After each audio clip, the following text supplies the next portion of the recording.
नमस्कार, स्वागत है आप सभी का हमारे चैनल द डिवोशनल रब में। आज हम शिव पुराण में पापी गुणनिधि की कथा का वर्णन सुनेंगे। आइए शुरू करते हैं। जय श्री गणेशाय नमः। ओम नमः शिवाय। राधे राधे। पापी गुणनिधि की कथा। ब्रह्मा जी ने नारद से कहा कि जिस प्रकार शिव जी कैलाश पर गए थे तथा कुबेर से जिस प्रकार मित्रता हुई वह प्रसंग सुनो। काल्पनिक नगर में यज्ञदत्त नाम का एक ब्राह्मण रहता था। वह विद्या में बहुत प्रागंद था। उसका एक पुत्र था जिसका नाम गुणनिधि था। 8 वर्ष की आयु में उसका योगपवित संस्कार कर दिया गया। वह अनेक विद्याओं का ज्ञाता भी बन गया था, परंतु उसमें बहुत दुर्गुण भी आ गए थे, जैसे जुआ खेलना, गाने बजाने वाली महफिलों में जाना आदि। माता के कहने पर भी वह अपने पिता के पास नहीं जाता था। पिता दीक्षा और यद्यपि के निवृत्त होकर लौटने पर पत्नी से जब वह पूछता कि गुणनिधि कहाँ गया है, तो माता उत्तर देती कि यहीं कहीं अभी अभी चला आएगा। शायद पूजा, स्नान या देवताओं के लिए फूल आदि लेने गया होगा। माता अपने अकेले पुत्र गुणनिधि को प्रतिदिन समझाती, परंतु वह नहीं सुधरा। एक दिन वह अपने पिता की अंगूठी को चुरा कर ले गया। पिता ने अंगूठी को एक जुआरी के हाथ में देखा तो उससे पूछने पर ज्ञात हुआ कि यह तो गुणनिधि जुए में हार गया था। यही नहीं, वह जुए में काफ़ी धन भी हार गया है। जुआरी कहने लगा, आश्चर्य ये है कि आप जैसी ज्ञानी पंडित अपने पुत्र को नहीं जान पाए। यज्ञदत्त का सिर लज्जा से झुक गया। वह लज्जावश सिर और मुंह को वस्त्र से ढककर अपने घर आ गया।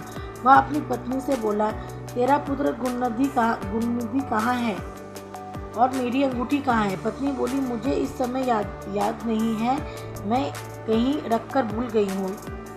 यज्ञदत्त गुस्से से बोला, सत्य कह रही हो, निकम्मे पुत्र को जन्म देने वाली तू बड़ी असत्यवादिनी है।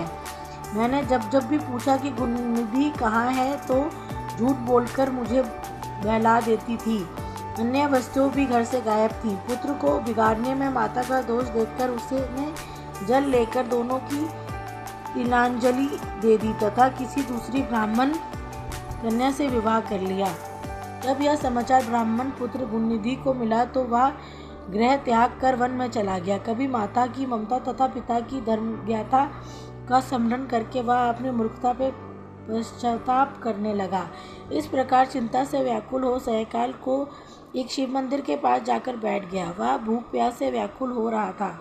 उसी समय कोई व्यक्ति सपरिवार शिवपुत्र रात्रि का पूजन करने आया। उसने पूजा करने के बाद घर में लाए पकवान आदि शिवलिंग पर चढ़ाए और वहीं सभी सो गए। तब रात्रि में भूख से व्याकुल यज्ञदत्त के पुत्र गुणनिधि ने छिपकर मंदिर में प्रवेश किया और शिवलिंग पर चढ़ाया हुआ प्रसाद लेकर चंपत हो गया, परंतु उसी समय उसके पैरों की आवाज़ से सभी लोग जाग गए। उसे भागते हुए राक्षसों ने पकड़ लिया और उसकी इतनी पिटाई की कि वह मर गया। उसे यमदूत आकर ले जाने वाले थे। उसी समय शिवजी के पार्षद भी उसे लेने आ पहुँचे। वे यम के दूतों से बोले, हे यमदूतों से छोड़ दो, इसने जहाँ पाप किया है वही कुछ काम धर्म संबंधी भी किए हैं। जैसे शिवलिंग पर गिरती हुई दीपक की छाया का इसने निवारण किया और रात्रि में इसने अपना वस्त्र फाड़कर दीपक की बाती भी डाली थी। उसी प्रसंग में इसने शिव गुणों का श्रवण भी किया है। व्रत रखकर इसने शिवजी की पूजा व दर्शन भी किया है। स्थिर चित्त से द्वार पर बैठा रहा है। इस कारण अब यह हमारे साथ शिवलोक में जाएगा। यह वहाँ कुछ समय रहकर पुनः कलिंग देश का राजा बनेगा। शिवगणों की बात सुनकर यम के दूत अपने लोक को चले गए। जब यह समाचार उन्होंने यमराज को सुनाया तो वह बड़ा प्रसन्न हुए। वह शिवलोक में कुछ समय रहकर अरिंदम नाम के कलिंग देश का राजा हुआ। शिवजी की थोड़ी सी सेवा भी बहुत फलदायक है। गुणनिधि को कुबेर पद प्राप्ति। ब्रह्मा जी ने नारद को बताया, जब मेरा प्रथम कल्प पूरा हुआ तब उसमें मेरे मानस पुत्र कुलसत्य से विश्राम का जन्म हुआ। विश्राम से वैश्वन पुत्र हुआ। उसने अलकापुरी का शासन किया। उसके उग्र तप करके शिवजी की आराधना की। उस समय दवाहन कल्प शुरू हो चुका था। वैष्णव के तप से प्रसन्न होकर शंकर जी ने उससे वर मांगने के लिए कहा। शिव जी के तेज से वैष्णव के नेत्र बंद हो गए थे। उसने वरदान मांग कि मेरे नेत्रों में आपके चरण कमलों के दर्शन हो गए हैं मुन्नो। ये वही यज्ञपत का पुत्र गुणनिधि ही था जो शिवजी की सेवा करके अलकापुरी का राजा बना था, परंतु वह शिवजी के साथ पार्वती को देखकर उनसे क्रूर दृष्टि की।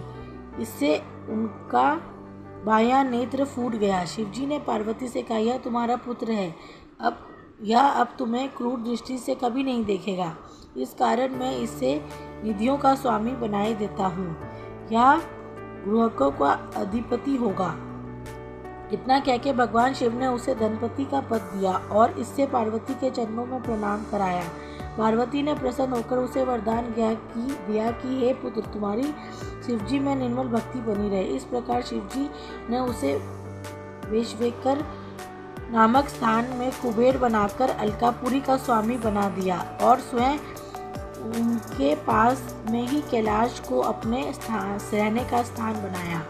ब्रह्मा जी नारद से बोले, अब यह आख्याय सुनो कि जिस प्रकार कुबेर कैलाश पर तपस्या करने आया तथा उसके तपोबल के कारण भगवान शिव वहां पहुंचे थे। कुबेर के तप से रुद्र वहां पहुंचे और जोर जोर से अपना डमरू बजाने लगे, जिसकी ध्वनि त्रिलोक में पहुंचने लगी। वहां पर ब्रह्मा, विष्णु एवं शिवजी अपने असंख्य गुणों के साथ ब्रह्मा जी के अंश से उत्पन्न रुद्र के दर्शन हेतु आए। कुबेर ने शिवजी का पूजन किया तथा उनका आलिंगन किया। अलकापुरी के नजदीक ही उनका निवास कराया। वहां पर शिवजी की आज्ञा से विश्वकर्मा ने अनेक भवन बनाए। शिवजी सिंहासन पर आरूढ़ हुए तथा ब्राह्मण, विष्णु और देवताओं से उनकी स्तुति की। शिवजी के सबकी मनोकामनाएं पूर्ण की। सभी प्रसन्नतापूर्वक अपने अपने निवास स्थान पर चले गए। आज की वीडियो में इतना ही और लास्ट में हर दिन की तरह आज भी हम एक श्लोक जरूर सुनेंगे। श्लोक ये शुरू करते हैं। योगक्षमं व्यायाम्यहम्, अर्थात जो भगवान में पूरी श्रद्धा से टिके रहते हैं, उनके खाने पीने और ज़रूरतों की चिंता भगवान खुद उठा लेते हैं। चिंता छोड़ो, भरोसा रखो। राधे राधे। आशा करती हूँ आपको हमारा ये वीडियो पसंद आया होगा। इससे आगे की वीडियो के लिए हमारे चैनल